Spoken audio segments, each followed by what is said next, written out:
Hello, it's Silver. This is Trepang2. So this is a game I was really excited for. I covered the demo, and after playing the demo, I was already on board with just everything that it had in it. I was enamored with the whole thing and really enjoyed my time with it. What I didn't expect was that the demo was just a tiny fraction of what the whole game was actually going to be like, because there's a lot more to it than the demo actually suggested, and I'm going to be showing some of that in the background, but I'm not going to be showing you like the ending levels or anything. So let me just get this out of the way right from the start. This is a very good shooter. If you want to play a single-player FPS, if you're looking for like a good single-player shooter, play this. It's fantastic, and it does almost everything right, and what it doesn't do extremely well, it just does very well, basically. This is an uncommonly great shooter, but it is very short, I'll say that, although there are at least quite a few different varieties of side mission to do, so even though the main campaign is pretty short, it'll probably take you around 6-ish hours or so, there's a good amount of replay value, first of all, because the combat is good, and there are a lot of difficulties to try, and there's also a lot of side missions to do, and they aren't just basic throwaway side missions. They're actually pretty interesting and involve some unique maps and things, so they are worth going through. I played through the entire game on the hard difficulty to start with. I'm probably going to crank it up a little bit and see what it's like on very hard and then continue from there, because it is a pretty challenging shooter, but it's not like crushingly difficult or anything. I find hard to feel pretty nicely balanced, so we'll see how that goes, but first thing to talk about is the presentation. It's got a really nice sort of minimalist UI. There's not a lot of interface on screen at any given time, and when you're in menus, they are very simple, kind of square and transparent menus that are pleasant to look at. So there's not a lot to talk about in terms of its UI, but that's kind of a good thing, because in terms of games where you don't want an intrusive UI more than any other kind of game, like sort of pseudo-realistic FPS is definitely really up there on that list. So I'm glad that there's not too much to get in the way of your eyes in this game. Graphically, it's quite impressive in my opinion for an indie project. It's definitely got quite a bit of fidelity to it. The map design, which we'll talk about in more detail later, is really good, so there's a lot to the visual style because there are a lot of different textures and things on these maps. This is not like a boomer shooter style of very pixelated everything kind of a shooter design, which I'm perfectly fine with, by the way. I love games like that, but I'm also a fan of this sort of late 2000s pseudo-realistic shooter kind of design. You know, games like Fear and Crisis, that kind of presentation where it's realistic textures in a realistic world, but it's also just a little bit exaggerated in terms of like the colors, the models, animations, the muzzle flash, the effects, all this stuff is a little bit over the top, but not to the point where it's complete fantasy. And that is the sort of presentation style of this whole game. Everything is got a lot of over-the-top effects and a lot of particles and a lot of blood and bright flashes and all that crazy stuff, very much like Fear had, but the overall art direction is based in reality, which makes some of the more anomalous and crazy stuff stick out all the more, since it kind of breaks from that like pseudo-realistic art style a little bit, and it makes the whole thing feel a bit more alien when that kind of stuff happens, which adds to the atmosphere, I think, of those sections of the game.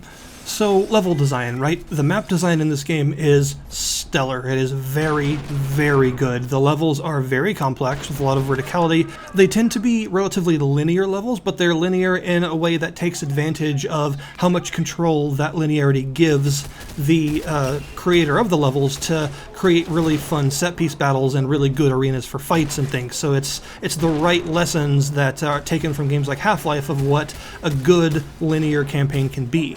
And in terms of the overall level structure, this is definitely another one of those Fear comparisons, because it does have a similar structure to its levels. You'll be finding yourself in offices and decks and patios and some outdoor environments here and there, but a lot of narrow corridors and winding staircases, and then eventually you'll be finding yourself in some more exotic stuff a little bit later on. And a lot of it still keeps that industrial presentation. It's very industrial, very military black site feeling stuff, which some of it literally is that. And I think a lot of people are going to compare this to Fear, which is a fair comparison. It's clearly taken some inspiration from the Fear games, but honestly, in my opinion, this game feels a lot more like being a mobile task force operative of the SCP Foundation in terms of the sort of situations you're presented with and the work that you're doing. It's basically you're fighting against the anomalous, and there are some really crazy things that happen later on, some of which you're not really prepared or equipped for, because some of them aren't really even things that you can shoot, so they're some odd happenings, we'll say, that are very atmospheric and very well presented, and those levels tend to be on a very slow burn, where like the first 10 to 20 minutes, we'll say 15 minutes of the level exploration is quiet and is done with just some atmospheric music and a little bit of strings here and there, and then some crazy stuff happens and surprises you, but it doesn't rely on jump scares per se. It's more about letting this atmosphere of dread kind of tempt you into these very dark, creepy situations. You know you have to press forward and things just keep getting more and more wrong, but nothing too bad has actually happened yet. There are some moments like that, and I think that's when the game is at its best. I think the first 2/3 of this game are its best part, whereas the last third is not as good. It's not bad, it's just not as good, because I think the game is at its best when you're fighting the anomalous, when you're going into unknown situations, not fully prepared for what you're going to find, and that's basically what the first 2/3 of this game is, whereas the last third is more of like a big all-out military action against another military corporation. So it's not quite as interesting because there's not as much like overtly anomalous and atmospheric stuff. So I do think that the game kind of fizzles out towards the end, and the ending is not as interesting as the earlier parts of the game, but it's not to the point that it like ruins the game or anything like that. The final levels are still fun. It's just when you compare them to the bonkers nature of some of the earlier levels, they're not quite as interesting. But of course, in combination with the really good level design, the main star here is the combat, and yeah, the shooting in this game is phenomenal. The weapon design is really good. There are only 8 weapons in the game, which isn't a bad number, but I do wish there were more. It's honestly more of a victim of its own success kind of regard, because I don't mean there aren't enough weapons because it feels like there's something missing.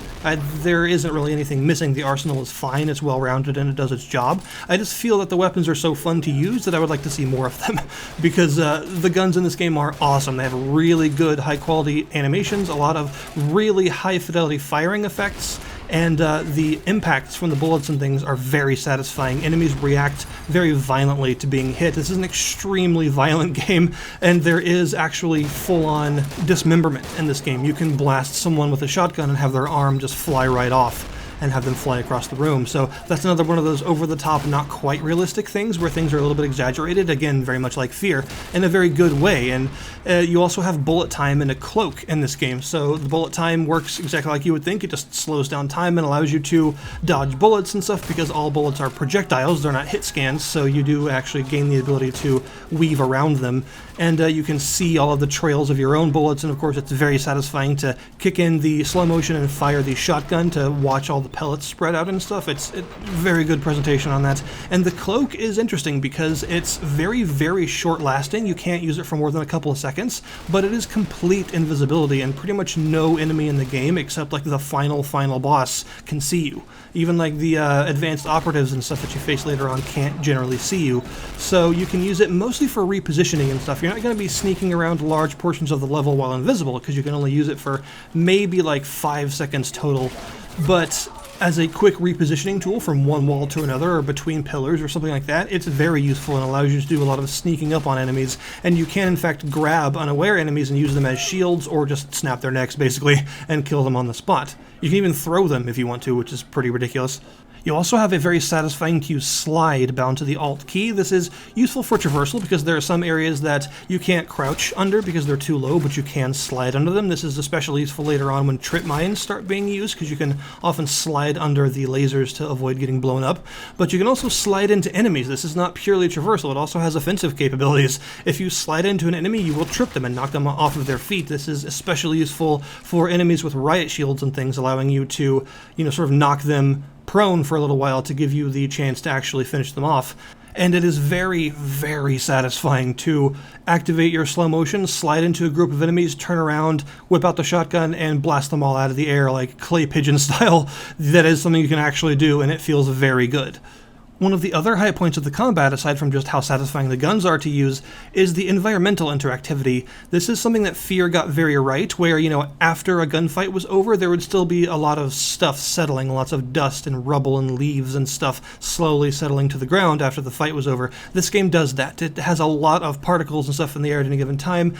Shooting a wall kicks up tons of dust and sends chunks of plaster flying everywhere. Shooting through vegetation sends big shredded leaves all throughout the air and stuff like that. There's a load of environmental damage and interactivity, so that whenever a firefight comes up, we're very much talking like John Woo's hard-boiled kind of level of like environmental going crazy, everything blowing up and shattering and stuff going everywhere.